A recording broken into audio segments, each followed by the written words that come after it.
Okay, welcome to another video that nobody has asked for. Like, no one has asked me to do this, but it's 2021, we're all at home, and I thought it'd be a great idea to talk about this song, um, which I'm not really sure how to pronounce. Enoq. It's. I thought it would sound like an Indian word, um, which may or may not exist. I have no idea. Um, After releasing the song, which was pretty exciting, thank you very much. I mean, it's a couple hundred people who listened to the song. I got cool, very honest, cool, and nice feedback. I thought I'm gonna make more out of this than just dumping it, which was what I did before. So whatever. I have an artist name now, which is switched on all the platforms. It's called Coilshift. If you like, just go there wherever you stream music and follow me on there, or however it works on the spot on the platform that you use. Enough of this. Follow me to my computer. All right. For you, it's been a second. For me, it's been minutes. I've been trying to figure this streaming live share screening stuff out for most of this Sunday morning.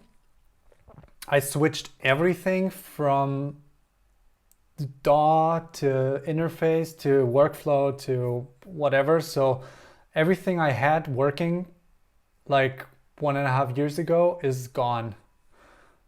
All of the projects, all the stuff you saw in the 20 minutes thing you can watch on my channel, where I wrote only 20 minutes per video, and then it was a song. And don't watch the last three videos. I messed up a lot with the editing. Like, you cannot hear the sound sometimes. And if you care about perfectionism, this channel is not the place. So I don't have a concept for this. Let's dive into it. How I generally start is with a fresh file. I just copy everything from my last project, so I don't have to shift my workflow a lot, so I don't have to worry about all the technical routing and like all of these filters. I don't have to set them. I don't have to think about them. The low cut is already there, and I can just play guitar and get it in there and just arrange.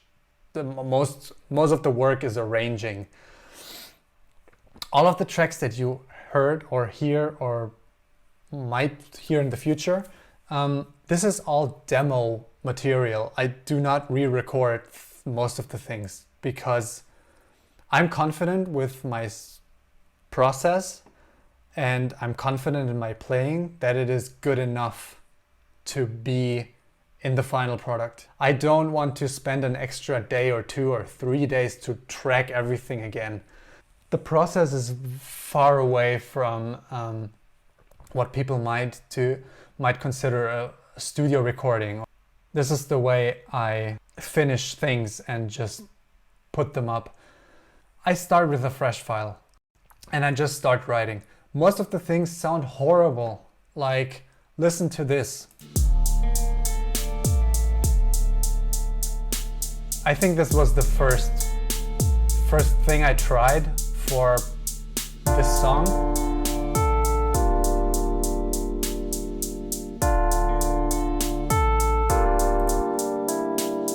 At some point I will have an ambient electronic track out there. I have no idea. But as I said,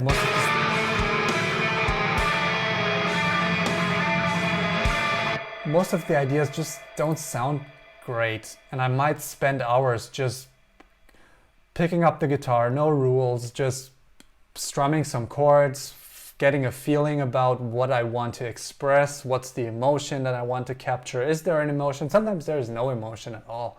Search your feelings. And I just want to strum the guitar and maybe get a blast beat behind it. Maybe there's something in there.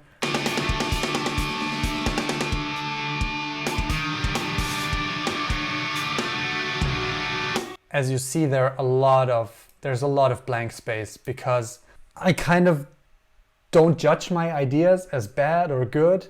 Sometimes there's a piece of crap in there, but in a month or two, let's try to do something with it. But I'd say 85 to 90% of the time, I'll just get rid of the blank space. So from this kind of electronic bass beat, however you would call it, I progress into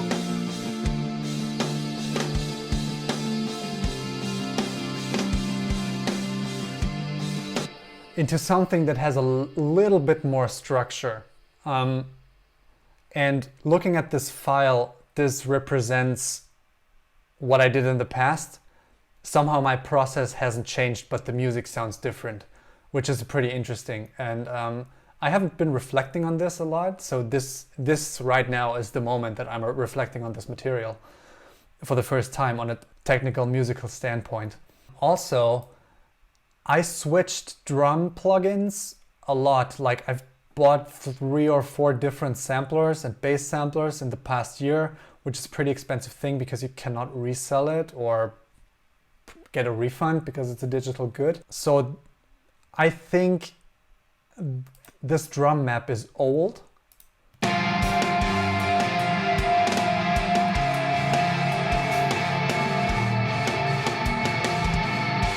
With the chopped off cymbals and the only 2 guitars, and the atmosphere is not right, and the backing tracks are not really hugging the rest of the music, which is what I'm doing most of the time. This snippet here,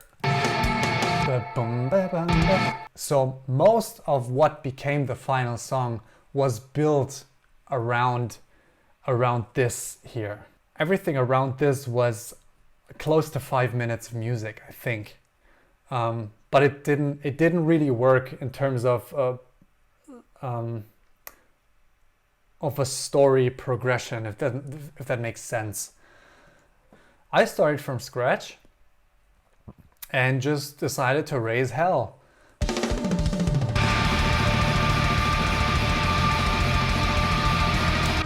When I hit a point where I don't know how to continue, I just start with whatever comes to mind, because I like intentional music the most.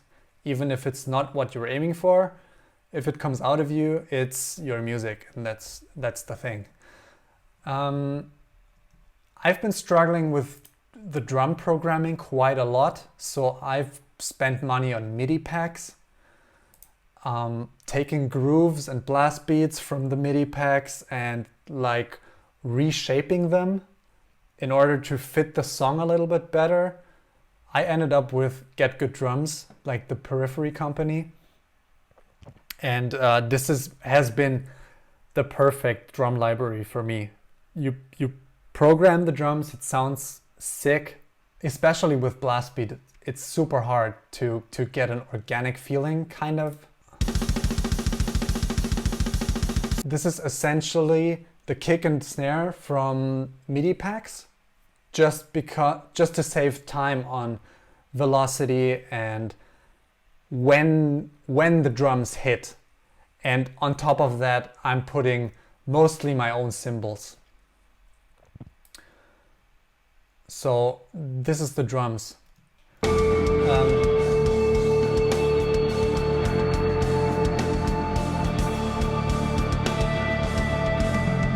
Or this part wouldn't have evolved without external MIDI packs, which I just jammed on. Like, took the guitar, listened to it, and just came up with stuff. This is really helpful, and people using it should not be ashamed to just use it. There's a reason those companies are selling those MIDI packs, to make you creative. Mixing wise, so this is a very roomy drum sound because I emphasize the room microphones a lot with programmed drums and mixed drums. And Get Good Drums makes a very good job of the room configuration or the room mix, the room blend. It's pretty awesome. A couple of things with the rooms. Just limiting the hell out of it to get the ambience, but also make the ambience a little bit punchier. That's my concept behind it. I started to only mix creatively and not worry about technical stuff too much. Same with the far room. Just putting a limiter on there and some reverb. Same with the ride and hi-hat, because in this type of music they are driving the music a lot. The snare sounds like this. Pretty punchy. A little bit higher than I would normally go for. Looking at this, I'm not doing very much with the drums itself, because the samples are very good. It's a little bit of EQ that complements the arrangement. All right, the bass. So bass is the only thing that I'm going back and track again, because what I'm using as a bass for production is transposed guitar. It kind of sounds like a bass. It's okay to develop ideas without switching from guitar to bass and bass to guitar, guitar to bass. I can write entire songs with the guitar on my lap and not put it away, and that's very important. So the finished bass, it's a €170 Harley Benton bass. I think I could put €200 more into it and have a little better sound, but then what's the point? And who cares? Like, your mom doesn't care if she listens on the radio, if the bass is like super expensive or not. It's always about the song. I have a low signal. So this is between 250 and 30 Hertz, just the meat of the bass. And complementing it is this clanky thing I came up with, which is basically just a high cut at 1K and this stock distortion plugin, which just drives the clankiness of that cheap bass to the max, and the togetherness of those two tracks makes it sound okay enough for me.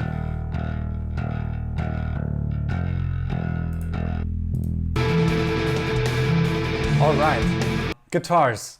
This is 19 guitar tracks. So I have this main guitar group.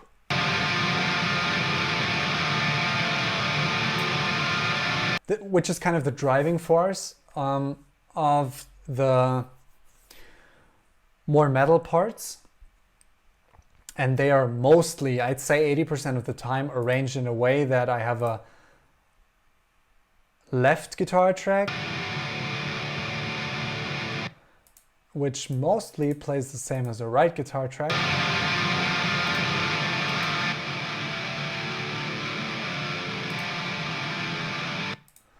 And then there's a center guitar track, which is really up for interpretation of ideas. Sometimes there's a lead.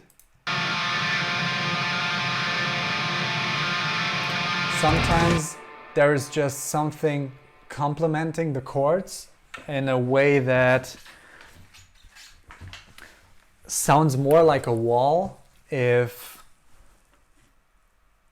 the left and right track are playing the same thing and the center is just kind of filling the gap with notes that fit. So if we would have this, and so that the left and right would play like an open chord, and the center, I don't know what I'm playing there. Something like this.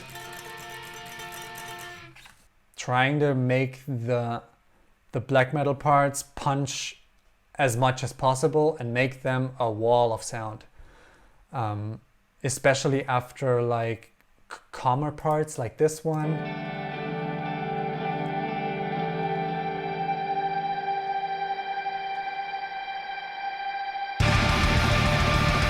I really want there to be almost an overload of sound, but kind of in a managed way.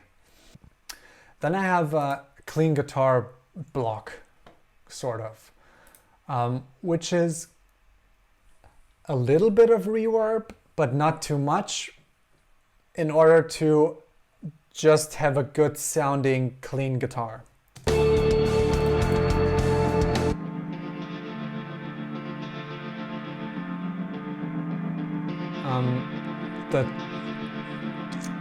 What's the guitar effect called? I have no idea. But this is basically coming from the amp, and I'm putting it through another reverb here, just to make it fit with the same thing here. So I have one side playing the chords, the right side playing the chords as well, just strumming them, and then I think I have one guitar picking the single notes and kind of also going to the wall of sound concept that I want the guitars to be, like make them as filling as possible most of the times. So I only have 2 occurrences of this. All of those parts have a master bus kind of, which brings it together. Going on to the far guitars. This is also the wall of sound concept. This is just a little like glimpse of a little complement to whatever is going on in the other track. I have no idea what's going on.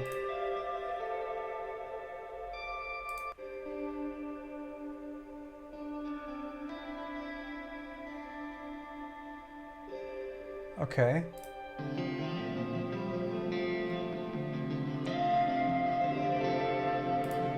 A lot of times the center drier clean guitar is playing the same thing as the center clean guitar, just to create a little bit more space for the guitar and to drive more of the signal into the reverb. There's a lot of stuff going on here. Let's maybe use this point to get into the effects. So here is effects Traglast. Traglast was a song from my last album, Abstand, which of course is an homage to the coronavirus. I have, just for the sake of me being a lazy fuck, I do not like to use automation. Not because I don't know how to use it, but in order to reuse this project for a new project, and then I don't have to delete all the automation. I can just delete the tracks or delete the regions and can start from scratch without reusing, without having to remove automations. There are some automations here, I think. None at all. Okay. So I would rather go in and move the gain of the region, which is kind of a beginner's thing to do, but if it works, it works, and I don't care if it's a noob thing to do or not. does it complement the music or not? This is always the number one question people should ask themselves. So we're going into the effects tracks. Oh, I forgot to mention that I actually do have a bass drop in my music, which is here.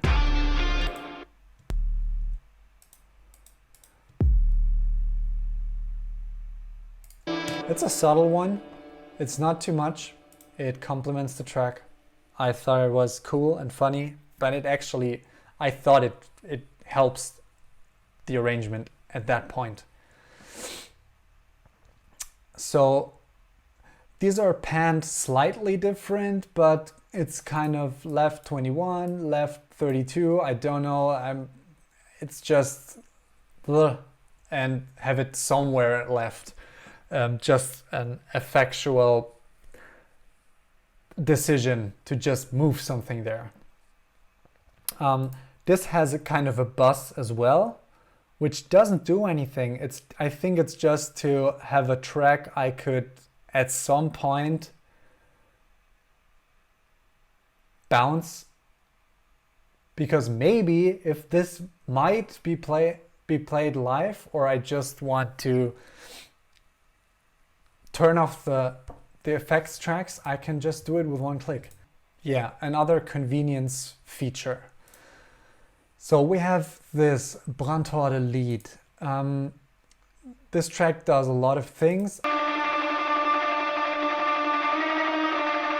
I think it's mostly for the kind of chainsaw lead guitar that is carrying the track at a lot of points.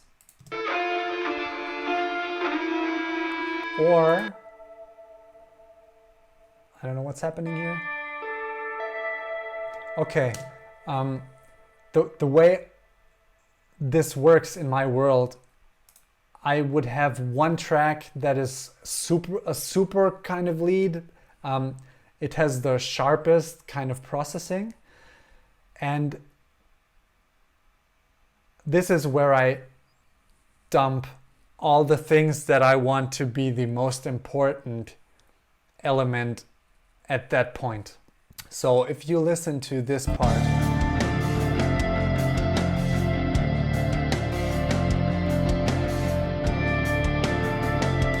it's always the bum, bum, bum. And I think it's spread across a couple of tracks. I think it's here. Yeah, somewhere on the left. Then I have the Brandhorde lead, which sounds kind of similar, but they're processed in a different way so that you have different overtones and they cut through the mix a little bit different. Of course, this is a very technical explanation, but when I'm producing this or writing this, I'm not thinking about it at that level. Just reflecting on it right now makes it easier to understand what I'm actually doing.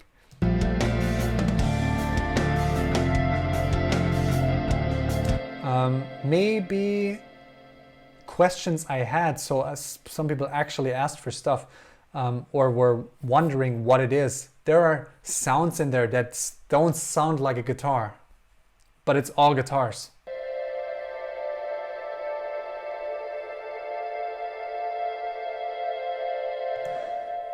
For example, this one, I have no idea how I did that.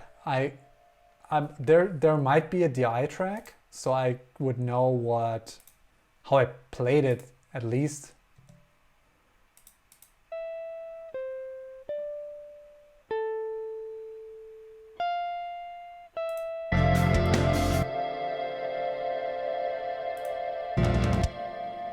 Okay. I don't have an explanation. It's a lot of reverb and effects and maybe some other stuff I did. I think the same thing is going on here. Yeah. So the thing down here is the help track, which is, I'd say, the most important feature I have in my mixing templates, because this is really the dreamy ice cave ocean thing that's going on at the bottom of all the atmospheric things that you can hear. This is going to all 3 of the reverb delay effects tracks with quite some volume behind it. There's a side widener, there's an extra reverb on the track itself. There's 2 EQs to kind of give you the narrow underwater lead thing that a lot of people do for their dreamy kind of guitars. And these help tracks are basically just the same track left and right. I'm using a delay here, so 7.5 milliseconds on the left and right, so they're not the same, but the transients hit with 7.5 milliseconds difference. So it's not like it would be just louder putting the same track on two regions, but because I'm too lazy to record a second track, I just use this simple hack. This is also used by many front of house engineers. If they only have one guitarist, they just put the same track on another track with a little delay to have the single guitar track on the left and right of the audio system. So yeah, this is how I build those soundscapes. It's not really just one track and one synthesizer kind of thing. There's a lot of building blocks. Maybe it would be a great idea to loop this and just mute all of the tracks and then bring them in.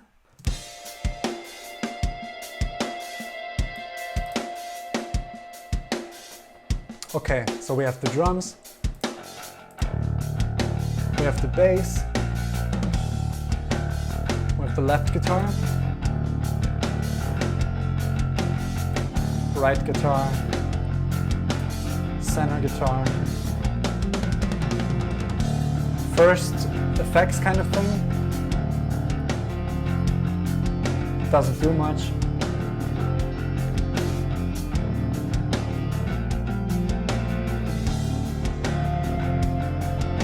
Second kind of thing.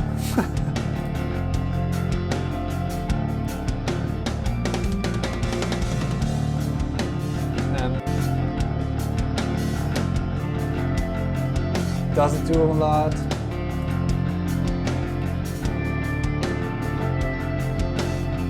So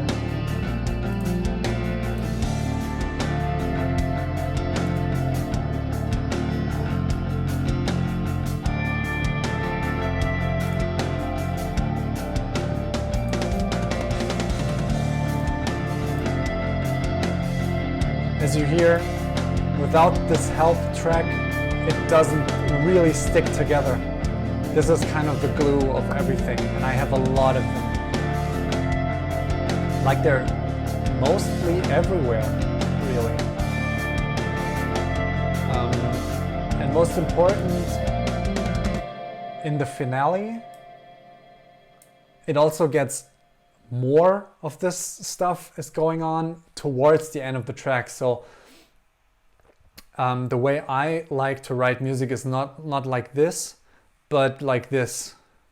So where's the camera? So the music goes like this, and I want the end to be the best thing about the song. Someone who's listening to an 841 track is like committed. I'm gonna listen to an 841 minute track right now. I don't have to drive that person to the most important part right away, and that's awesome. The end thing is a concept I learned from a theater director when I was working with a theater that was going around the world. And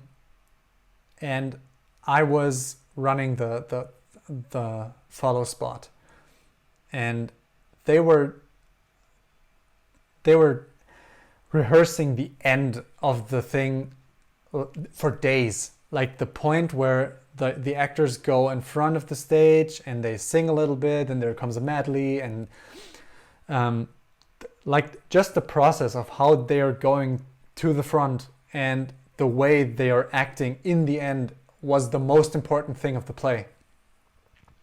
I can't reword it, I can't rephrase what he exactly said, but the end is very important for the viewer to come back to the thing and tell people and leave with a good feeling. I certainly applied it to this piece of music.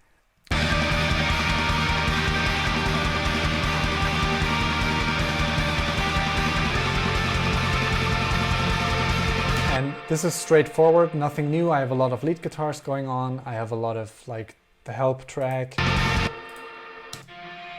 And this is just some octaves on the guitar going up and down. And they're not only octaves, but different intervals. And I don't know what they're called because I suck at music theory and I'm too lazy to learn it.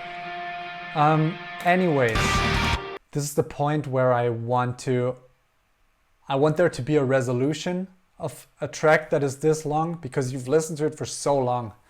And to make all the emotions that have been going on to kind of resolve in something that sounds beautiful and that maybe make me cry or make someone else cry or give you goosebumps or something else. So this is very intentional. I want the listener to have goosebumps. If I get goosebumps writing it, that's a good sign that it should be in the song. Well, I have no intention of continuing this right now, so